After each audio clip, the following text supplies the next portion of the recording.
Well, first when they come to the office, it's like they come for an acute issue like blood pressure, diabetes, follow-up for hospital. But instead of focusing on our agenda, usually the patient has an agenda and the doctor has an agenda. And if we just immediately go into what's important to us, you might lose sight of what the patient actually came in for. So if I have time with a patient, I usually ask them like, not what's the matter with you, but what matters to you. Like, why did you come in? And sometimes the patient's like, I don't know why I'm here. They'll be like, okay, finally my wife sent me because my pressures are up and she was worried about me, or she noticed my blood sugars were up, but I don't have diabetes. Like, okay, and then like, what's important to you? Like, what brings you in today? And it's like, well, I want to have enough walkability to like do a vacation with my family, or I want to hold my grandchildren one day. So then I'm like, okay, let's work on your health to keep you healthy, because right now I don't see much of a problem, or you don't think there's much of a problem, but let's make sure that you stay at your best so we can prevent you from coming to the hospital or spending more time here than you have to.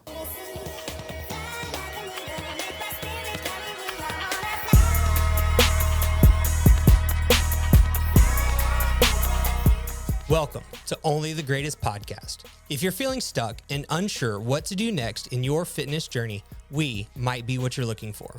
My name is Philip. I own and operate OTG Fitness, which is a private personal training gym on the south side of Houston in Webster. I do this podcast every week with my best friend, Daryl. We've been friends since third grade and working out together ever since.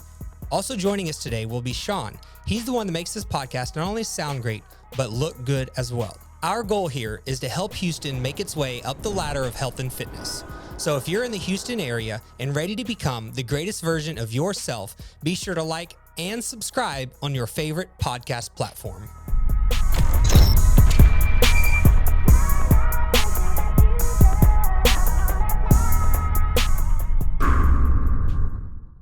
Sagar Kamprath is a doctor of integrative and behavioral medicine. Dr. Kamprath is certified by the American Board of Family Medicine, and his specialties include nutrition, Aryuveda, which is the traditional Indian medicine, and Kampo, which is traditional Japanese medicine. He has even presented his work to the World Organization of Family Doctors in Kyoto, Japan. Today, we discuss what needs to happen to merge preventative care with standard medical care and what you as an individual can do to navigate your own personal health and fitness. If you enjoy this meaningful conversation, please consider subscribing and leaving a comment and 5-star review to help us continue to spread the message of health and fitness across Houston. First, thank you so much for taking time out of, I'm sure, what is a very busy schedule that you have to join us today and talk about these topics. Oh, totally excited to be here. It's my pleasure. Awesome. Well, let's get right into it. Let's just be honest. Tell us your specialty. If I understand integrative medicine, that means the kind of the combination of, I don't know what the word is, but it is traditional medicine along with like preventative care is how I think about it, right? And me as a personal trainer, obviously not a doctor or anything along those lines, but I'm involved in people's health and their fitness, right? And I see both sides of the spectrum. So why is it that we have such a difficult time integrating those two things, right? We have traditional medicine, people get sick, they need help, right? Very important. But we also have preventative care, keep people from getting sick, keep them healthy. For whatever reason, we have a hard time meshing those things together. Why? Why is that?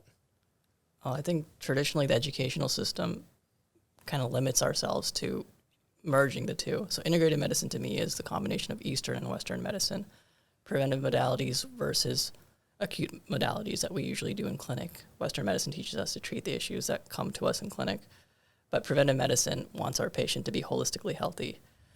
In medical school, we are limited to what we learn as generally Western medicine. So the idea of integrative medicine, to integrate the other side of medicine, where there's maybe a couple thousand years of evidence, is not something that's traditionally taught, and I had to seek it out on my own. And during medical training and residency, there wasn't often enough time to learn that on a full Western medical curriculum. So a fellowship in integrative behavioral medicine is something that I pursued to address that gap. And unfortunately, being a teacher in academic medicine, it's something that I see lacking in Western medical education. So I aim to bring it to our residents, medical students, and patients. Because to me, doctor means to teach, which is from docere, Latin for teaching. So part of my job is to educate. And I think knowledge is power and knowledge is health too. So instead of being just a physician, I'm also a lender of knowledge for our patients to improve their health on their own. that makes sense. Yeah, it does. And I think that the main takeaway for, if I were to try to answer the question of why others don't necessarily take that step, is time. Yes. Do you think that that's accurate? Do you think a limitation of time in trying to maybe get through medical school, start a career, right? And so they're just kind of going through the system. It's a lack of time. So they're kind of tied to this one thing. Is that accurate? Yeah. We sacrifice a lot of time and effort to learn a profession, learn a trade. And once we're in practice in the real world, we tend to do what gets us through the day, what makes us money. So oftentimes actual health, preventive medicine falls by the wayside in just getting through the day and getting through clinic. So time limits us with our patients, and our patients are limited by time as well. Because oftentimes, truly integrated medicine, or in one of my focuses of Aryuveda, it takes time to improve the health and time to counsel the patients and time to implement it in their lives. So something like that is difficult to implement in a quick pill culture, if that's not too strong of a word. Well, I mean, you used the word, so I'm going to assume that that's how you feel about it, right? Mm-hmm. So why don't we talk about why the cultures are so different, if you don't mind kind of going into that. It is a culture, I don't want to use the word issue, mm-hmm. but they're two different things. One is time, slow, right? Heal, like prevent. The other one is fix, fast. Yes. Right? How did that start? Where did that come from? And obviously, what can we do about it? I think just talking about it is the first step to acknowledge it. And it's something that happened when I think medicine became industrialized. Back in the day, I think medicine was kind of taught as an apprenticeship model where you learned and almost anyone could become a doctor. When you look at the barber surgeon, or back in the day when people would just learn under someone, and being a doctor was open to everyone. But once we standardized medicine, the American Medical Association came to be, it became more of a gated community in a way. So once you became a doctor, you had to learn the curriculum and practice within a certain scope, and then specialties became a thing as well. So the idea of a doctor became more and more niche, where there's multiple specialties, multiple people becoming doctors, and I think the level of entry has been raised as well. So... But isn't that a good thing for the barrier of entry? Shouldn't it be high? It is a good thing because it makes sure people are up to a certain standard of care, and that knowledge is protected, but also it's taught at a certain level as well. But you have less and less people being a doctor, and this is one of our issues, even within the educational system. We're not having enough doctors in primary care, and that's basically a national crisis. So a lot of people don't even have access to healthcare or doctors, and I think a primary care doctor or a pediatrician for children is crucial for teaching and promoting good health. Maybe a little bit off topic here, but do you think, you remember, Dr. Cindy Dafishy that was on the podcast last week? Mm-hmm. It's funny how you guys knew each other through this circle that we recently created here with the podcast. But do you think a model like what she's doing is a potential fix to this? Just curious on that. I wholeheartedly support her model and that idea, especially being on the other side of things within academic medicine. Mm-hmm. Sometimes what we sign up for is not actually what we get to do. And I would say the majority of doctors, people go to medical school because they truly want to help people to truly improve the health of the community and the world and the people that cross their paths. But when you're tied down by the system, for lack of a better word, you kind of get tired and you lose sight of things. And in a way, I see a lot of my physician colleagues sacrificing their health for their career. And if you're not a healthy physician, you're not a good role model for your patients. So I think it's paramount for physicians to embody that health and wellness themselves so they can help their patients in a better way. Yeah, I have talked to several physicians about this topic, and the answer that I often get is their lifestyles are from age, from when you first get out of medical school until you've been in the industry for a period of time. The lifestyle of a physician is very difficult, right? Do you have thoughts on how that can be fixed, or things that could change within that to help that culture go from fast pace, fix to slow down, prevent? I have maybe too many thoughts on that. Okay. Do you mind sharing a couple with us? Yeah. one of my recommendations, if possible, would be to maybe allow more people to become physicians. We have a large population of doctors coming into the United States, applying to residency. It's a hyper-competitive and expensive process for them to become doctors. And oftentimes these applicants are doctors who are fully competent doctors in their own countries who have to do residency again as a formality here. There's almost a bottleneck of these doctors applying here, and they have a hard time getting into these programs. But on the academic side of things, we don't even have enough people becoming doctors. So I feel like opening up and being less stringent and welcoming more people for training, even from other places, how America used to be, of welcoming immigrants to come take up a trade and settle down here would be a nice way to be. And also for residency, maybe opening more spots for people to become residents so the workload can be distributed. There's an argument saying that continuity of care is an issue. So if you're not doing a 30-hour shift, then you're losing continuity. But I think it's nice to break up the shifts into doable chunks so people are not sacrificing their sleep and their health too, and it can also prevent errors too. But just a historical note, when residency was initially created, it was actually proposed by a surgeon who was abusing cocaine, which was in vogue at the time and totally legal. But being on that sort of stimulant medication encouraged the 80-hour work week. Mm-hmm. And it's kind of become part of the culture. We have duty hours, those kinds of things, but it's still something that you don't really want to talk about or complain about. Otherwise, when you're a student or a resident, there is a power differential, and you don't want to really be on the reporting side of things if you are struggling or having time that's needed. So you feel almost pressured into just kind of rolling with the flow of that culture? Yes, especially when you're a student or resident. And now overseeing students and residents, I always make it a point to ask them like how they're doing, if they really need some time off or if they need rest. Mm-hmm. And it depends on the specialty, but I think we can all take a page out of health and wellness to take some time off and to be better rested so you can take better care of yourself and your patients.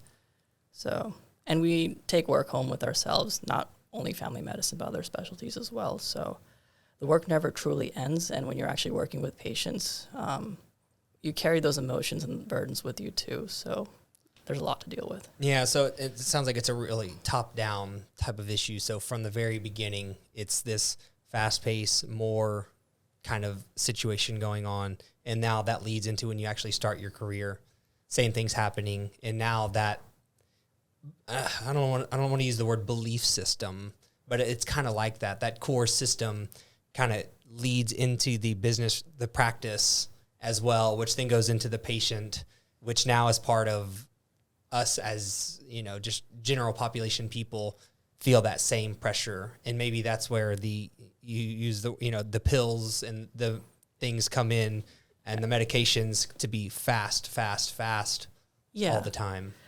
I mean, I did my residency training at the University of Pittsburgh, and it was a really good time, 12 years there. But at the end of the day, I didn't quite feel like a doctor when I graduated. I felt more like almost like a pill pusher, because the idea is for every ill, there's a pill. And I became a doctor more so for healing people and becoming more of a person who can help address the root cause of issues and for people to get better. And for that reason, I chose not to go into practice and become a fellow at the University of Texas here. And I did integrative medicine, which is Eastern medicine, the integrative medicine that you talked about. Mm-hmm. And from there, I was able to finish a fellowship, but I can still tell you that I'm still learning. There's so much medicine to learn, whether it's Eastern medicine from India, from Japan, from America. It never truly ever ends, because you can learn from your patients, you can learn from your students, you can learn from other doctors in other places. But the idea of medicine, I think, is an ever-changing thing. And preventive versus Western medicine, the two need to be combined for patients to be healthy. So you should have access to both.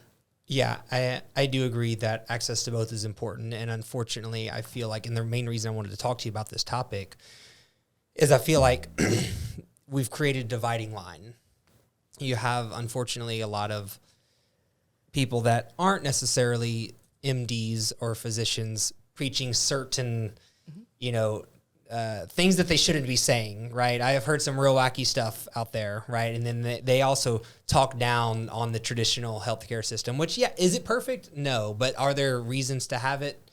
Yes, right. And that's what I'm trying to, and you as well. Like we kind of have a similar outlook where we really want people to know the difference. Yeah, these the wacky things that people say are wacky, so don't worry about them. But because what they say about the traditional healthcare system, well, again, it's not perfect. It's necessary, right? And so, how did all of this craziness start? Like, where you have like people that aren't necessarily medical doctors, they're on social media now, pushing these certain practices. I've even heard like, oh, follow this diet and we can prevent your cancer, right? For example, like I'm just making something. I've heard these things before. So how did that come to be? How is it so different than what, actual medical practice preaches? Do you know where that stuff kind of started? I would venture to say just from the access to information and then social media as well, where you can just present yourself as an authority with enough confidence and enough, I think enough of a media presence, it becomes dangerous. Exactly. Because I think back in the day, having knowledge was power. And today, it's the ability to discern that large amount of knowledge that's out there into what's actually true and useful, which gives you the power too. So it's a double-edged sword right now because there's a lot of good information available out there, a lot of non-doctors who are giving information that's actually useful, but there's also a lot of dangerous information out there too. And the profit mentality is also the problem that's driving it.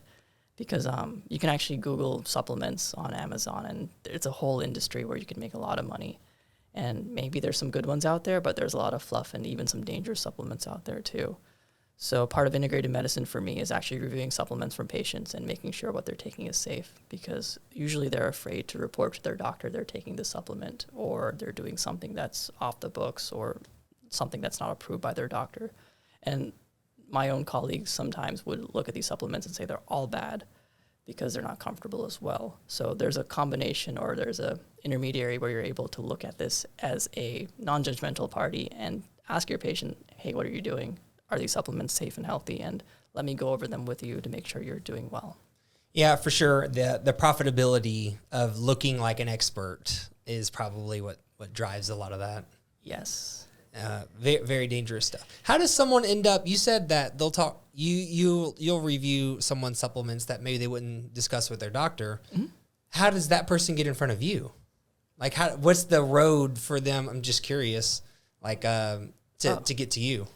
I think patients are pretty well armed with Google reviews and just looking up doctors these days. And they tend to find me just by checking out integrative medicine or like holistic doctor. And there's a lot of functional medicine, integrated medicine doctors out in Houston, but I work within a university system, so they're able to see me with a combination of primary care and integrated medicine. So Monday through Friday, I do a general primary care clinic and then integrated medicine consults Friday afternoons. So these patients oftentimes are self-selected and they come find us. And my mentor is also known for acupuncture and Eastern medicine as well, so some of his patients end up as coming to me as well. Oh, wow. How interesting. I guess I have never navigated the system quite that way, but I could see where that could happen. Yeah. How many patients do you see regularly for yourself? I mean, I think our panel size is like built up to like over 2,000. Mm-hmm. But like on a daily panel, I might have like 20 patients regularly. But with residents, if we're supervising, we'll have more patients that we're seeing indirectly with the residents. But it can be a lot, it can be a little, but it adds up. Oh, yeah, I'm sure that it does. And what kind of stuff? You said supplements. You're speaking with them about supplements. You're speaking with them about lifestyle, I'm assuming, de-stressing. You mentioned earlier that doctors and everyone could benefit from just taking some time back and relaxing a little bit. Is that mainly the type of stuff that you're talking to people about? Yeah. Well, first when they come to the office, it's like they come for an acute issue, like blood pressure, diabetes, follow-up for hospital. But instead of focusing on our agenda, usually the patient has an agenda and the doctor has an agenda. And if we just immediately go into what's important to us, you might lose sight of what the patient actually came in for. So if I have time with a patient, I usually ask them, like, not what's the matter with you, but what matters to you. Like, why do you come in? And sometimes the patient's like, I don't know why I'm here. And they'll be like, okay, finally, my wife sent me because my pressures are up, and she was worried about me, or she noticed my blood sugars were up, but I don't have diabetes. I'm like, okay, and then, like, what's important to you? Like, what brings you in today? And it's like, well, I want to have enough, like, walkability to, like, do a vacation with my family, or I want to hold my grandchildren one day. So then I'm like, okay, let's work on your health to keep you healthy, because right now I don't see much of a problem, or you don't think there's much of a problem, but let's make sure that you stay at your best so we can prevent you from coming to the hospital or spending more time here than you have to. So I have patients who are kind of coming in when they're pushed by other people too. Yeah, it's unfortunate that sometimes it takes someone else or like a large event. Me, I'm a personal trainer, right? So I often get people in the gym, like they want to start working out because their sister maybe had a heart attack, or they saw you and they're like, yeah, I'm diabetic now, or I'm pre-diabetic now. Why are we waiting so long until something happens before we decide to take action? Like in our American culture. Do you have any thoughts behind that? I think it's the distractions, and there's so many other things to do. And if something isn't really attractive or exciting, you don't really want to look at it. So a lot of these diseases, I think they've built up over time. So like things like blood pressure, blood sugars, they're invisible issues. So we have other things that we're doing, and I think the treadmill of work and kind of like chasing that carrot on the stick keep us going. So even within my own profession, I notice I go to these meetings and I look around and I see my colleagues, and we see each other in clinic sometimes too. So there's a lot of prediabetes, there's a lot of high blood pressure, there's a lot of obesity, anxiety, depression all around us, even within our profession. And if we work within industry, I would think we'd have the foresight to keep ourselves healthy, but that's not always the case. So there's coping mechanisms of eating, drinking to excess, not exercising. So if you really, really try to like chase the paycheck and improve your like professional reputability, it might come at a cost of time and health. And that's not just limited to doctors. I think it's limited to any other profession too. And in a nation like America, or any Western nation that's industrialized to a certain degree, the level of choices you have to be unhealthy is constantly pushing for your attention 24/7. So the question that I posit to our patients and to anyone else who will listen is, in a society where there's constant stimulation 24/7 vying for your attention, how can you have the presence of mind to make a healthy choice and develop healthy habits to keep yourself in a healthy trajectory? So you don't have to spend more time in the hospital than is necessary. And for myself, I spent way too much time in the hospital already, and I don't want to be there any more than I have to. So towards the end of my life, I don't anticipate being there, if that makes sense. Yeah, I understand. What can we do as, us on just general public people? What can we do to stay ahead of the curve with our health? How do we navigate our personal health, fitness, stuff like that with all of these things going on? It's actually more simple than I think we might consider. So have you ever, I think there's a quote by Dr. Michael Pollan. He says, like, eat food, mostly plants, not too much. So when it comes down to eating, I would focus on something that's more of a non-processed diet. So the simplest idea is to stick to the edges of the grocery store and avoid the stuff in the middle. The only thing you should be buying in the middle of the grocery store is probably olive oil or coconut oil, which is a healthier oil to cook your vegetables in. Vegetable oil is actually not good for you. So if it doesn't have a label, you can probably trust it. But if it does have a label, I'd say 5 or less ingredients is probably a good way to go. So for most of my patients, I would recommend a Mediterranean-style anti-inflammatory diet. And that's mostly fruits, vegetables, cold water, fish. Whether you're on the vegan train, the carnivore train, the keto, all the other diets that are out there, they all have the commonality of being unprocessed. There's Eskimos who eat solely meat, and they have like no heart disease. There's people in Japan who eat a bunch of carbs, but they're doing okay. In Okinawa, one of the blue zones. But all these foods are basically non-processed, and patients do much better eating these kinds of foods. So I would recommend that. And avoiding two things if you can, and that's really hard to do. It's sugar and alcohol. And these are the two things that cause inflammation in the body. Sugar is unfortunately in everything these days, and it's something that's harder to avoid, but not actively pushing for it or putting it in your diet can be very helpful. And I'm not really against sugar as a natural product, but it's become so refined in a sense that it's become dangerous to us. So if I go into too many statistics, does that become a problem? No, not at all. Okay. Yeah. No. Share, please. Before you get deep into that, I did have a question about what is a blue zone exactly? I heard you say that about Yeah. Japan. Yeah, Okinawa, Japan is actually a blue zone. It's actually, I think, about 7 areas in the world where there's the largest pockets of centenarians, so people living to 100 or over. So Loma Linda, California, Okinawa, Japan, Sardinia, Italy. There's Nicoya, Costa Rica, and a few other places where people live in these pockets, these communities where people are just aging to a healthy age and just happy and have less comorbid diseases. They still do develop these diseases like cancer, diabetes, heart attacks, but it's to a much slower degree and much later on in life too. So the idea is, do you want to live a long life becoming sick and declining, or do you want to live really healthy and then pass away happily in a sense? But these places, I think we have a lot we can learn from. Yeah. They're actually shrinking, unfortunately, too. Yeah, my understanding of people that live a long time, there's a genetic piece, but also is like a fulfillment, joy, low stress type of environment. Exactly. Is that your outlook as well? Yeah, you see those in the blue zones. Like, it's not just food that's available to these people, but it's a sense of community and walkability too. What do you mean by walkability? Like, these people are just active. The people in Okinawa are actually farming well into their 90s. In Sardinia, they're walking the hills. Other places, there's just more of like going to your neighbor's house for dinner, seeing your kids, being active, playing sports. Activity is a normal part of their day. It's a normal part of the day. We have to schedule activity in our lives here mostly. Yeah, it's interesting you say that. You know, when I'm talking to people in the gym, again, as a trainer, what I try to get through to them is that in our culture, with the fast-paced society, like you were just talking about, you have to actually schedule your exercise. I don't love that. I'll be honest, that I don't love that. But it is the reality that we live in.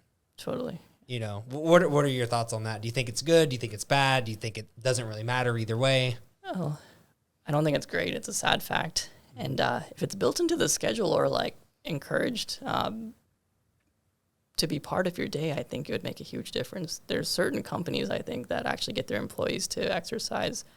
In Japan, there's like the Radio Tyson exercises where you go through a bunch of movements in the morning to get your day started. And I actually think Home Depot does that with their employees too. Interesting. But generally, it's not something that's pushed by most employers. But I think it could be something that healthcare industries or university healthcare systems could start implementing. The gym is free for medical students, actually built into their tuition, but they do charge faculty and employees a lot more to join it. But having accessibility and encouragement to exercise, or some incentive plan to go to the gym or maintain a gym membership or a step count, might be a nice way for people to stay healthy. Yeah, I have a lot of questions I want to ask, but I don't want to get away from you were talking about the sugar and alcohol thing. Oh. So let's make sure we don't forget about that, and then we'll wrap back into this. So you said you're not against sugar as a natural product, so fruits and things are totally fine. Yeah, I mean, getting sugar from like a natural source is much healthier than an unnatural source. So average American consumes about 82 grams of sugar a day. To give you an idea, that's like 2 cans of Coke. That's a lot. Mm-hmm. It's a lot. It is a lot. That's a lot. So if you actually want to get 82 grams of sugar from sugar cane, you have to have about 2 pounds of sugar cane.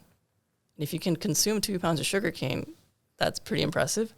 And second of all, you can actually absorb that sugar in a much slower way. So with all that fiber, the sugar gets released into the bloodstream in a slower basis. But those 2 cans of Coke, a few Twinkies, it goes directly into the bloodstream. So after about like 30 chemical steps, that sugar cane becomes that white powder known as sugar. And sugar actually acts on the same part of the brain as cocaine. And cocaine by itself as a leaf was something naturally used for energy, especially by indigenous people. But once it becomes refined in a 28 to 30 step chemical process, it becomes that white powder that becomes addictive and dangerous, acting on the same part of the brain as sugar does. So these products that are naturally found in nature that become highly modified, our brains don't really have the ability to discern what's good for us. And if it's available to us, we'll keep going for it. So sugar is addictive and dangerous and causes inflammation and glycosylation end products, and basically wreaks all sort of havoc in our body when we overconsume it. What has led to the overconsumption of these processed foods? That might be a whole topic in itself, but Well, we'll keep it short. the industrialization of food and advertising in a way.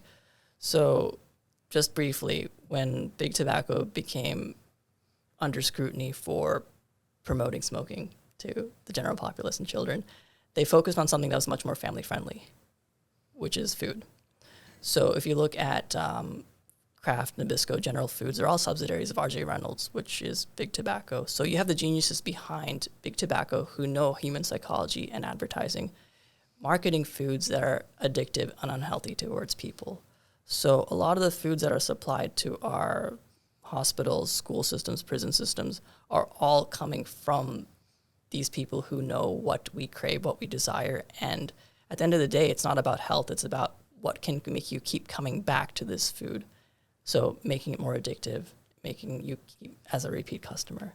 So yeah, I was talking to a client the other day about something along these lines, and I was telling them about this a situation, this thing that I saw online. It wasn't necessarily a study. I'm not sure exactly what I'd be referencing here. I should reference it more formally, but either way, it was talking about how these big companies, not only do they study what needs to be put in to make it taste the best for repeatability and reconsumption. It's called the bliss point. Yeah. Oh, okay. Yeah. I mean, it's very deep though. They're talking everything from how quickly it absorbs in your mouth, how it feels when you chew, the perfect amount of crunch that makes you want to just continue to eat more and more and more.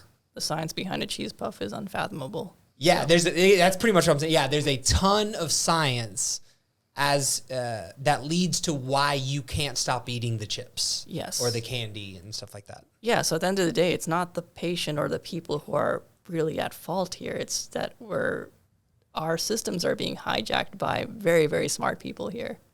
And at the end of the day, I feel like I'm chasing my own tail in healthcare. Because you tell people, like, here's how to be healthy, here's a prescription, here's a recommendation, here's some medicine, but they come back and things are worse because you're sending them off into an environment where the odds are stacked against them.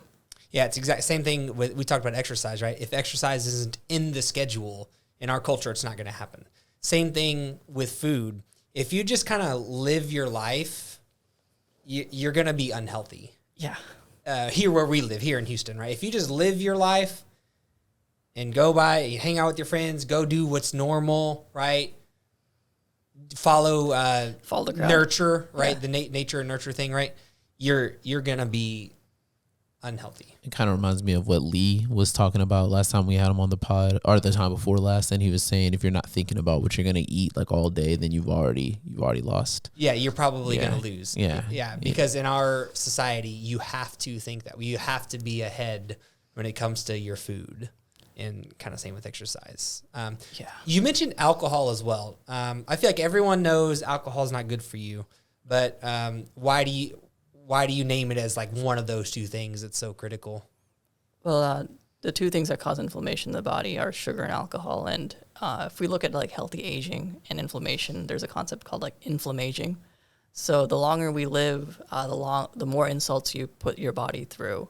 And even when you're like eating and going through the day, you're causing wear and tear on the machine known as the body, which does have the capability of self-repair. It's the only machine that does that as far as we have access to these days, but we'll see. But it's a remarkable machine, and what fuel we put into it dictates how well the machine functions. So you don't want to put bad fuel in your machine. So sugar and alcohol are the two things that your machine does not run well off of. So alcohol in moderation, but I still think it's something that's still a poison to your body by definition. And we do overconsume it, and maybe a topic for another day, but the two drugs that are legal in this country and most of the world, cigarettes and alcohol, are two of the most dangerous addictive substances. And there's other things that are out there that are illegal but are not as bad for you. So I think it's the industry's interest in addiction and monetary gain rather than health. So I would say the lack of people's best interests might be the issue here. So listen to your mom. That's the only person who has the best interest for you as a person. Yeah, that's so interesting. So, all these different industries, at the end of the day, we should be caring for each other, right? But that's not necessarily happening. Yeah, it's a tough place to be in. Like when you like stop and just take a look around. I round in the hospital sometimes, and you have people just recovering from like cancer surgeries or just really bad like sequelae of diabetes and other issues. And you walk down the hallway to grab a snack and you see a machine and it's full of Cokes, Sprites, Diet Colas, which are not any better, Cheetos, Twinkies, everything in the machine. So there's like no healthy choices in those machines except for maybe some overpriced water in the corner, which most people won't get if you're paying that much money for a soda. So for us to condone those kinds of things in the hospital, I think sends a mixed signal here. First of all, if I'm a patient or if I'm a kid in a grocery store, just seeing these things being sold, being advertised, I would think that it's okay to go buy them. People have our best interests at heart. If it's out there, it's probably been tested, it's probably safe, it's probably okay for us to consume. But with most of these products, the consumer's the end product, and they don't really check the long-term effects of these things on people. So if I had my way, I'd probably take most of these things off the shelf, but that might be a little bit extreme. But I think education goes a far way too. And once people are making healthier choices, the industries can realize that and cater towards making healthier options available to people. Yeah. Let's talk we talked about food. Let's talk a little bit about the activity levels and exercise. And then from there, we can discuss how do we educate people better, like from a young age. So let's go over exercise real quick. You said from a food perspective, natural foods outside of the grocery store, right? Stay away from the processed stuff. Mm-hmm. And then avoid processed sugars, avoid alcohol. Now let's talk about exercise. So how do we fit this into our day? You said put it on the schedule, which is great, but how often are we talking about what's the minimum dose? If I'm healthy now, I want to stay that way, what do I need to do at minimum, I guess? The minimum recommended daily dose that we tell people is like spread 150 minutes of exercise over the course of a week. It's like 30 minutes a day, like 5 days a week would be reasonable. And those are like the by the book recommendations. But generally I found that the more you move, the better you feel. So motion is lotion, as my mentor always used to say. So if you're in pain and if you have an injury and you're like, okay, I'm going to just stay in one corner until I feel better. When you stay so still, you're going to find moving is going to be more painful after that period of being sedentary. So I would say exercise as part of your life or activity as a habit is much more helpful than saying, okay, I'm going to exercise for 30 minutes today and call it a day and then only this amount of time. Then that becomes something that's not sustainable if it's not built into your core curriculum, the way you live. In this country, I find that's much more harder. If I don't really push myself or go out of my way to walk or exercise, I might be averaging like 2,000 to 3,000 steps a day. When I work in a country like Japan, I found myself much more healthy, much more fit, not only because the food choices were more available and accessible and healthier, but I was averaging like at least over 10,000 steps on the daily. And when I work in Japan, I come back with a 6-pack. Here I have a 1-pack.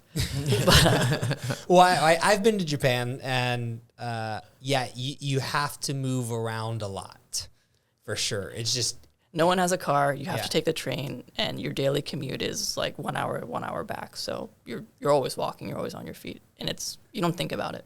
Yeah, you're constantly moving. Yes. And in our culture, maybe because it's about, I don't know what it is, but movement is just not there. I think it's just car culture is so popular in this area. It's like everything is built around car this, car that. We got big roads, big overpasses.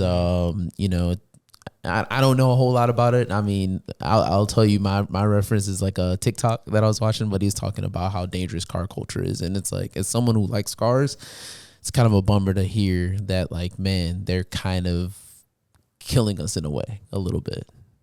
Yeah, I find it interesting. Anytime someone talks about the car thing, I think about the people that drive around the parking lot to get a closer spot when they could have easily just walked and already been there. And I really struggle to not just call people lazy. Do you think that's a problem as well? Do you think that some of that's going on? Or do you think it's strictly the environment? Is it some type of combination of both? I think it's a combination of both. You really got to be careful what you say to people these days. Yeah. It's a very featherweight generation. But there's an idea that there's a guru that I follow, Sadhguru. He had a term called being civilized to death. And I think the accessibility and availability of these conveniences, like the car, the road, and the way these, strip malls and industries are structured to encourage driving is one of the problems, but then also people's expectations and habits. So if you're used to driving, if we're used to not walking, it becomes easier just not to walk and sustain that activity. So I think we are lazier, but we're also like having access to too many of these things. So lazier, but it's not necessarily your fault that you're lazier. Yeah, it's like you're conditioned into it. So you can't really blame the people if you don't know any better, especially like if you never exercised or like it's not something that's you ever saw an example of.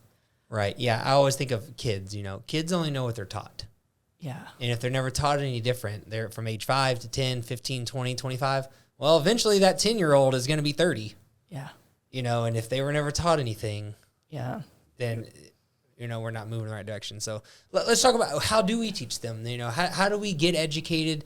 And we've talked about, I don't want to be overly negative, right? We talked about some harsh things that are kind of wrong, going on in these different industries. How do we change it? Obviously, it's education. What's step one, though? I think step one is, as trite as it sounds, is like be the change you want to see. So with your loved ones, with your children, or whoever else you're around, like being that example of change.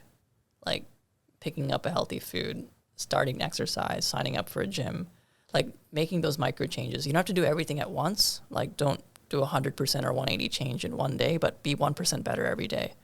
And that can be your habit formation. Other people might take notice, and then your family and your friends will pick up that idea because no one else is going to do it for you. You have to do it yourself. And we can talk about it all we want. And even within our industry, we talk about these changes, like something has to be different because like documentaries like healthcare, like Escape Fire, is like a documentary about our healthcare system of how it's not sustainable. Like we can't necessarily fix it all in one go, but if we all start talking about it, start embodying that change, I think that might be a first step. Yeah, I think a lot of people feel like making 1% change at a time is not enough. It's not enough, but it adds up. It does, but how do we get them to realize that? Because, I see this all the time. A lot of times in life, going all in is what you have to do, right, to be successful in that particular area. Back probably when you were in medical school, like you have to focus, you have to study a lot, all that good stuff. You start a new job, you have to focus, you have to be all in. I often tell people that fitness is not one of those things. You need to take it slow, right? Especially the older you are, the harder it is to change your habits, but for whatever reason, people feel like if they can't fix it all right now, if they can't go on a perfect diet of, egg whites in the morning, chicken and spinach for lunch, and then a salad for dinner, that they're not moving in the right direction.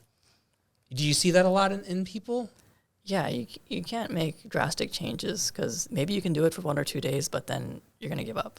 You're going to get frustrated and stop. So it's to temper the expectations and to be gradual. Like even like with smoking, like you can't tell people, some of them stop cold turkey, but for most people it's like a gradual taper. They'll stop a few cigarettes, they'll try to tell their friends and family like, hey, I'm quitting smoking.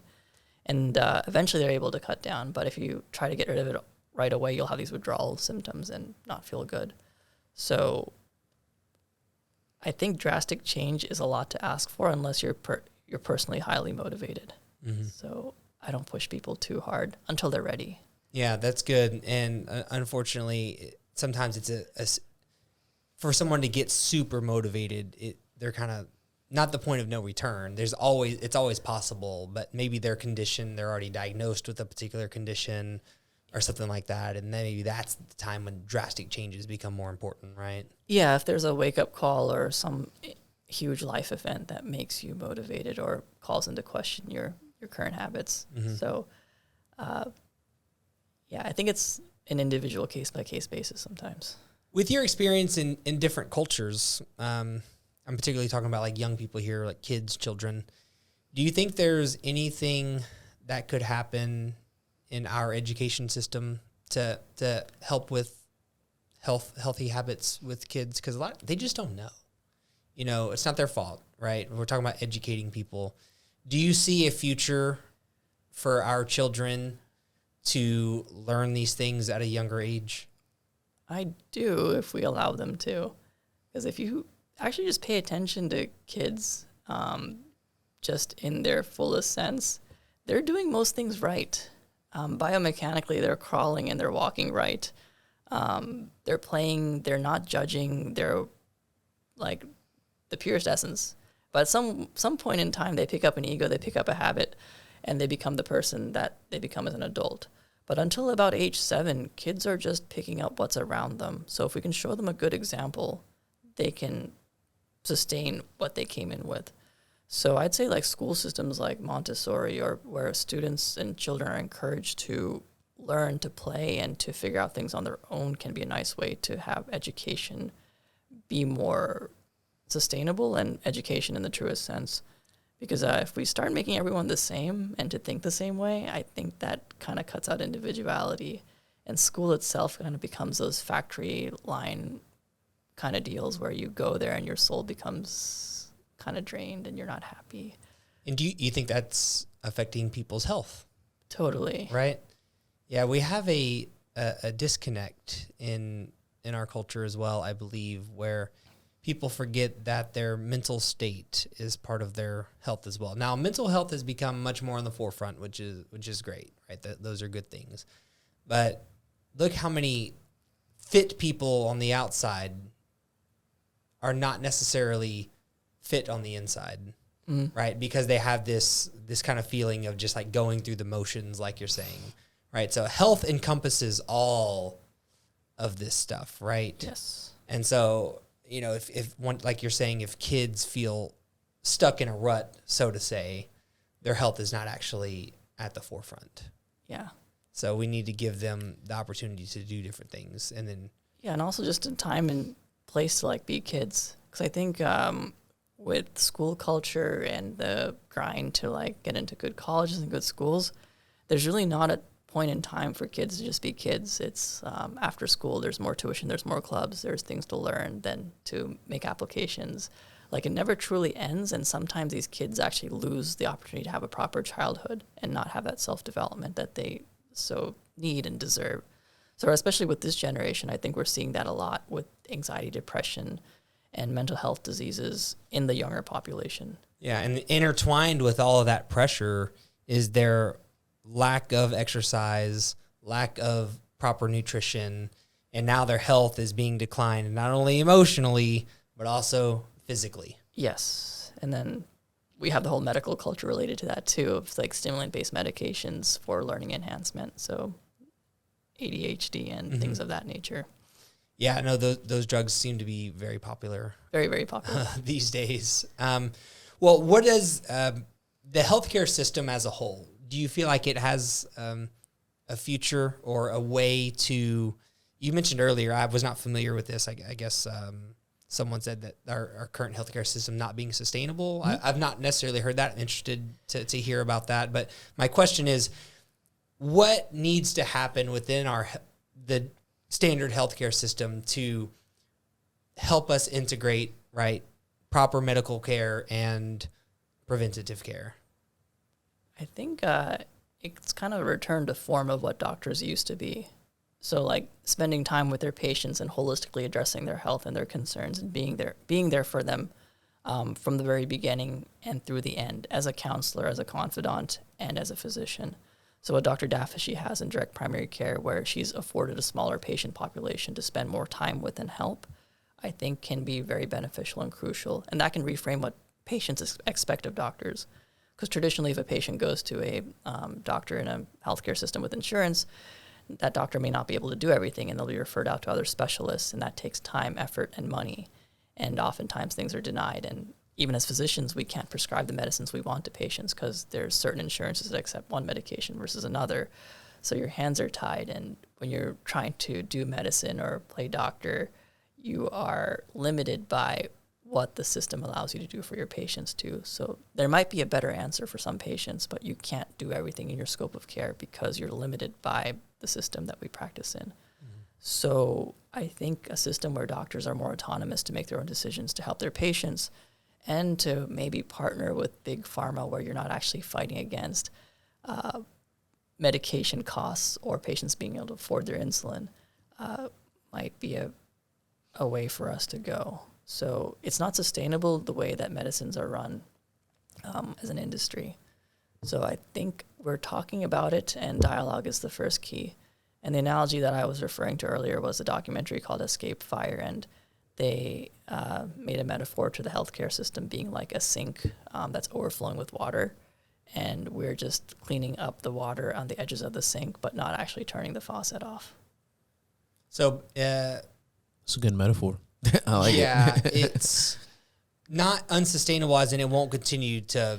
Oh, it's going to be there. Yeah, it's going to be... That's okay, because my initial thought was, like it's going to fail someday, but you're saying it's going to be there. It's just not doing what needs to happen. I think we can do it better. And we have a lot of good people here. Like, everyone goes into medicine with a good heart and good mindset. So I think if we're able to tap into that and work together, there's already things like the DPC model and people like doing their own care or like branching out and basically going into concierge medicine or just offering their advice for like limited costs or for free.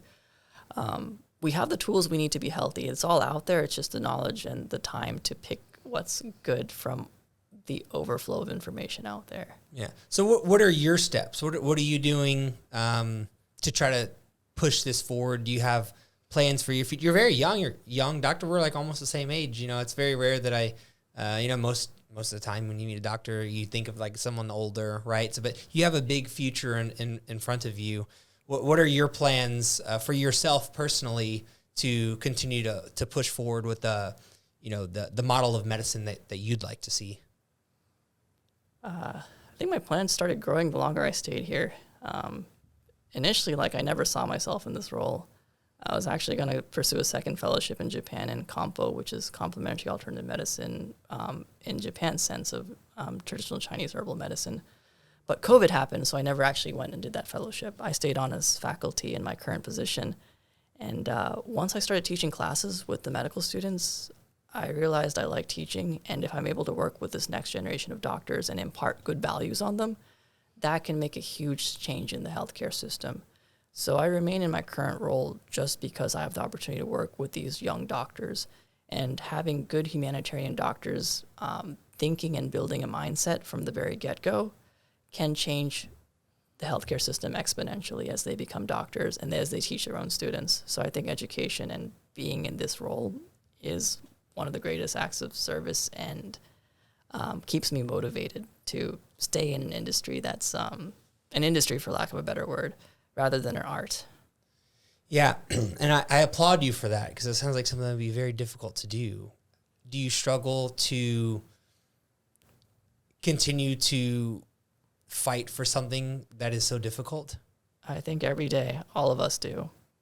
A lot of our my colleagues and counterparts struggle to find the balance between clinical productivity and education and doing what we want to do to better our community, our patients, and those we impact. So the idea of like moral injury and burnout run really high in the medical field. So it's a balance of acknowledging that, getting the help, talking about it, and also just doing at the end of the day what is good for you and your values. So it's a balance. Yeah, I feel like the fulfillment piece of our life is just as overlooked as food, exercise, overall health. You know, how those things intertwine with each other. Yeah. You know, because if you're unfulfilled, you're probably also not going to care about your body as much as you should, right? You're not going to exercise. You're not going to take care of it. And it's kind of all this like downhill spiral from there. So if people can find a way to become more fulfilled, then everything else will maybe fix itself. Yeah, I'd say so. And I think one of the things we can do to like encourage that is just like be kind to each other. I think when I was in my darkest spot in my first residency program, where it was a very difficult training environment, almost hazing to a certain degree, I was pretty depressed and lost about 10 pounds and was just struggling to stay afloat. And a surgeon actually called me aside and said, like, you know, just this is at the lowest point you may be, but like give it a few years, you'll be on this side of the desk laughing about this, and I'm sure you'll get through this. But it was like the support of like other people, other doctors that like can help pick you up, especially when you do hit your lows. Mm-hmm. And in this field, I think burnout, physician suicide, all those things are very common and prominent. Something we don't really talk about, but I think kindness, acknowledgement, and just knowing that we all go through our own battles and to support each other can go a long way. Not just for medicine, but for any profession. I think we're all struggling to a certain degree. Sure. Not to get too dark. No. I love it. Last thing I do kind of want to end on a positive note, though. Why don't we talk a little bit about what you do? Mm-hmm. Can you tell us, share a little bit about your own, personal health, kind of what you do to take care of yourself, someone that is as educated as you are, with as much experience in these things as you are. What are you doing on the day-to-day yourself to give your body the best treatment? Yeah. Every morning I at least wake up and do a few minutes of meditation, then commute an hour and a half to clinic. It's quite a drive. Yeah. Nice. Yeah, healthy breakfast in the morning, whether it's like a ragi, which is like a rice-based Indian dish, or some plantains, which is like a healthy carbohydrate, or just nothing at all. And then making it to clinic. And during my downtime, instead of grinding or reading more articles, I'll do another meditation. And just people might find me in my corner just like in a trance or just doing my thing, and then they'll call me if they need me. But anytime I get a break, I'll meditate. And during lunchtime, I'll go do some push-ups or pull-ups where people like to go smoke as just a nice break. And then maybe have a lunch and see the rest of my patients on a day-to-day clinic, on a clinic panel. And I find myself treating my words as energy. And treating your what? My words as energy. Okay. So I talk to people, I guess, for a living, and I get really tired. I get energized by talking to my patients, but I also get really tired giving that energy too. So I kind of protect my words and my energy in clinic too. So I might just be doing my own thing. Like, I won't waste too much time in small talk or gossip. I'll just go there, do my job, teach, talk to my patients, and maybe come out and go directly back home to my family. At the end of the day, at least 3 days of a week, I'll actually go to the gym with my residents to work out with them. And that's always a fun exercise as well.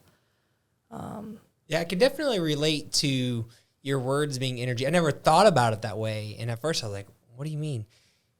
And then once you said that you get energized by talking to your patients, the same thing happens to me.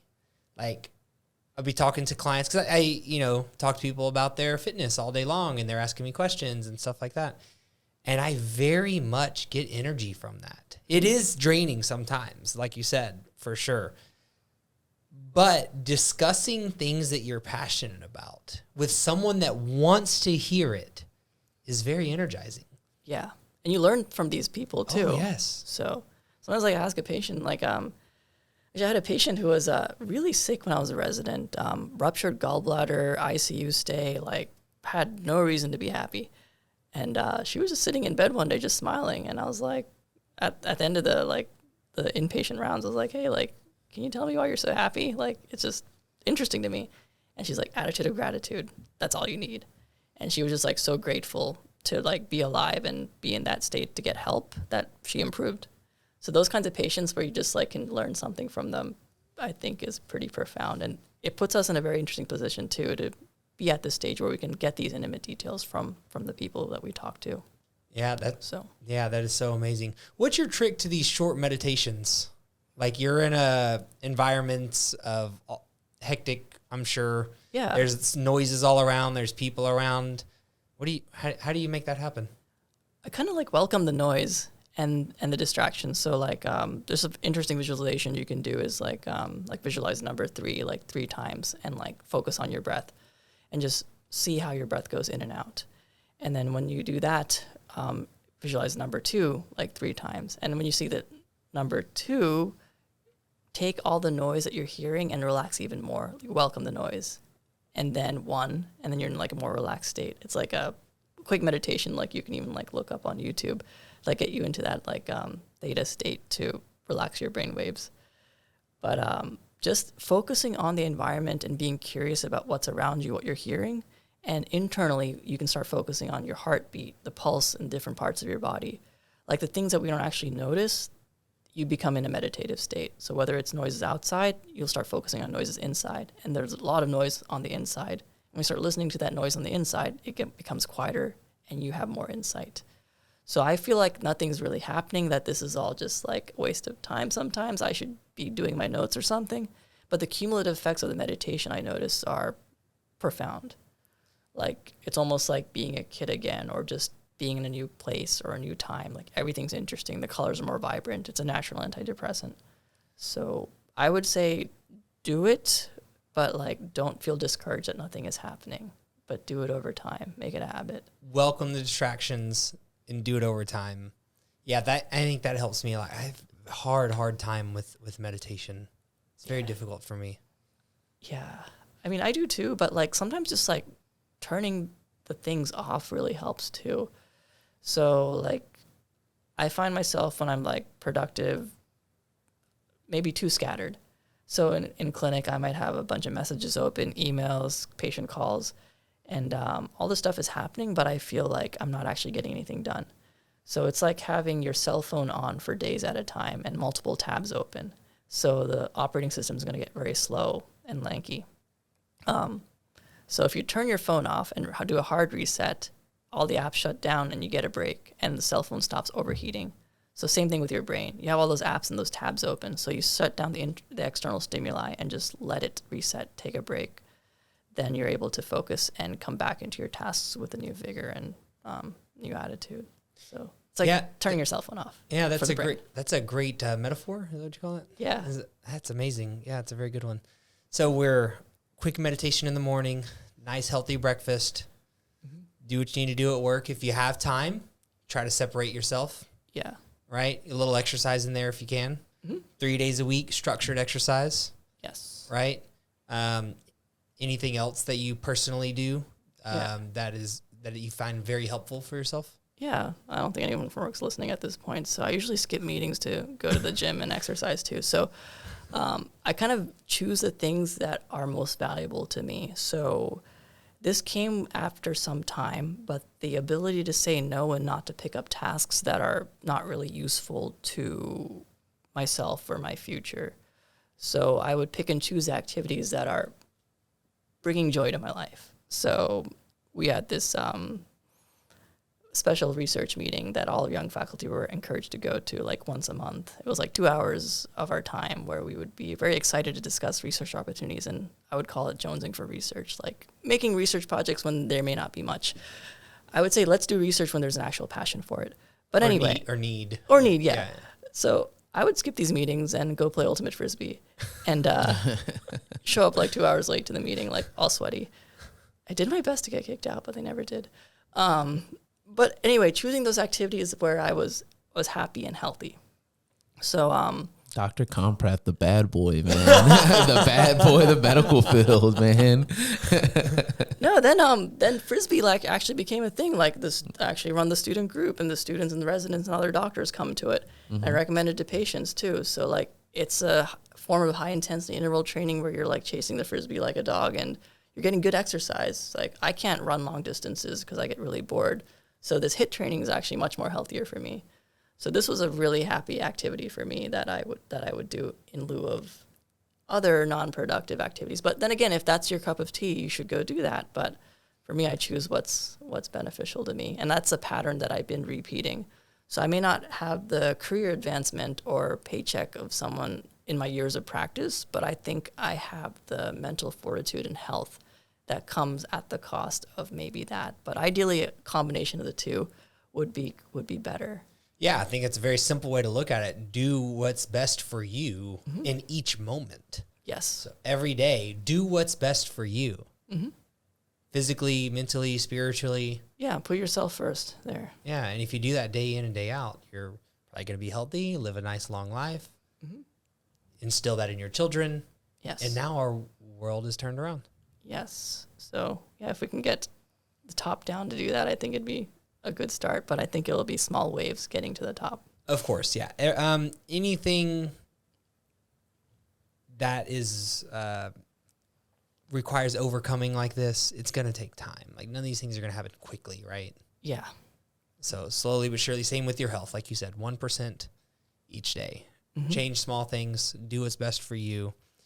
You think there's anything else that needs to be discussed here as far as helping people find a way to, instill preventative health into their lifestyle, not waiting until it's too late? Is there anything that we missed kind of in that junction? Nothing's been pretty thorough, but I would just say, don't be afraid to, involve your doctor or involve anyone that you work with. Just ask them the questions. Say, being healthy is your interest, and, that's what you're here for.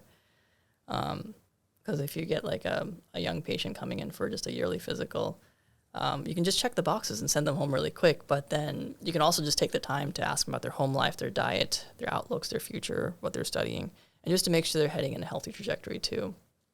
And it's something that I think in primary care family medicine that we're taught to address for patients.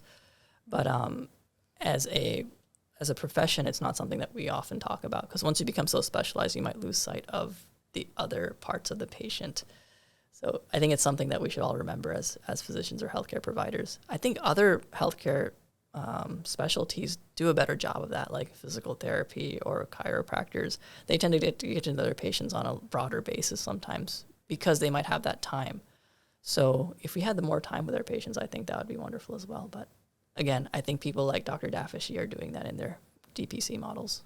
Yeah, I really hope that model spreads, and I hope that the goals that you have to instill in these young doctors coming through residency and starting their careers slowly but surely makes a dent in the issues that we have in our various systems. From food to exercise to within the healthcare system, like what you're doing. Yeah. If we can slow things down. And I have to admit, I have a hard time with it myself. I do too. Yeah. It's difficult to do these things. And I think that it's important that people realize that even yourself, someone that people really look up to, and myself as well, that clients look to for advice, and they see me as the professional, the guy the fitness guy. It's hard for me too. And I think it's important for people to realize that it is difficult, but there is light at the end of the tunnel. Yeah. Right? It will get better if you continue to do it. Exactly. We're all going through the same journey together. That's right. Awesome. Well, thank you so much. I really, again, appreciate you taking the time out of your busy schedule to be here. You're a very interesting person from the things that I've learned. There's so many things that I'd like to continue to discuss. I think that we should have secondary follow-up conversations about some different topics that I am interested in, that you have knowledge on. So we'll continue to do that. But I hope that what we discussed today can help someone merge the systems of preventative healthcare, taking it upon themselves to do some of the things that you recommended today, as well as, getting their doctor involved when it's necessary and doing the right things. Hopefully we can create something like that for Houston in the future. And I think through this podcast, it's actually a very interesting medium to do that already. So people have access to this kind of information of interprofessional people talking to you, to reach such a wide audience is a pretty nice. Yeah, that's the goal for sure. So thank you. I appreciate you. No problem. Thank you again for coming on. I hope that many people can hear this, and our goal here really is to just help Houston make its way up the ladder of health and fitness, right? and continuing to have conversations with people like yourself that deeply care, that have a passion for helping others, is going to help us do that. Because having these interesting conversations, getting the truth into people's hands, it's not always as easy as you might think. Once again, with our environment and the culture that we live in, it's very fast-paced. Things go over your head. Like you say, you get so caught up in your day-to-day that all this other stuff just goes right over. So we have to continue to push and continue to provide information and continue to remind people these simple things over and over and over, focusing on the fundamentals of our health, of our fitness, and allowing it to improve our lives over time. Exactly. So awesome, guys. Well, I hope you enjoyed today's episode. Please do like, subscribe, share. Is there any last words that you'd like to say? I have one question before we end. Yeah, let's hear it. I'm not going to take too much time, but with all of the influx of information that we see online, fitness and medical, I think a problem that we run into sometimes is what's anecdotal and what's like actual good information. So I guess my question was, how do we kind of separate the two? And do you have any suggestions of people or like that you would suggest that are good, solid people to deliver information in like a more digestible way? Because I guess all of us could go and look up a lot of this online and read through all the articles and go through all the really deep research, but it's like, how can I get it in a consumable kind of bite-sized way and not have a second thought about it? You know, I guess who would you suggest, or how would you suggest we do that? Yeah, I would look at maybe people who cite their sources and give good background recommendations of the material that they provide. So if you want like a more deep dive into the pathophysiology or scientific issues, Dr. Andrew Huberman's a good source. I'm sure you heard about his podcast before. Yeah. Or Dr. Peter Attia, he has a podcast called The Drive as well. But they talk about these healthcare issues and they often cite their sources. But that's also a lot of extra information too. I've listened to the episode of Huberman's episode about alcohol a couple of times, and it's just there's a lot of knowledge there. It turned me off alcohol like even more. I wasn't a huge drinker beforehand, but listening to that episode, I was like, yeah, why would I ever?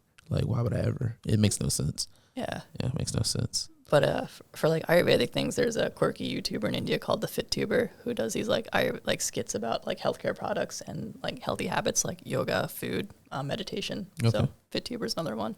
But I find these interesting sources on like social media and like YouTube. And I look at the comments and the people that follow it, and people are actually improving. Mm-hmm. And whether they're trying to sell you a product or not, for the most part, if they're just offering you the information without a barrier to entry, I find those sources to be more likely than not reliable. Okay. Yeah, if they're productizing something, unfortunately, a lot of times, I'm not saying all the time, but unfortunately, a lot of times, there's a reason behind some of the things that they're doing, right? Yeah. I wouldn't say you don't need a supplement to be healthy, or you don't need a piece of equipment to exercise. We have everything that we need to, but I think it's getting that knowledge. And that was a very good question too. Yeah, no problem. Find good sources. Yeah, I'm always on the lookout for like hard marketing tactics. If there's hard marketing tactics with a product behind it,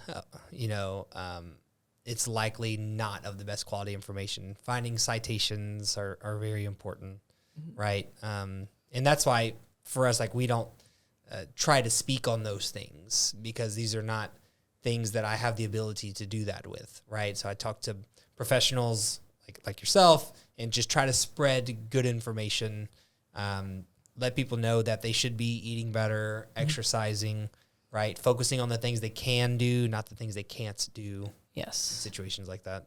Yeah. And for anyone who may be listening with obesity or diabetes, Jason Fung, MD, he's a nephrologist who gives good talks. He wrote the Diabetes Code and the Obesity Code. He has a few good TED Talks on YouTube if you look him up, FUNG. So just one last one. Yeah, okay. Cool. Awesome. Yeah. All right. Well, thank you so much again for coming on. I look forward to future conversations that we could have.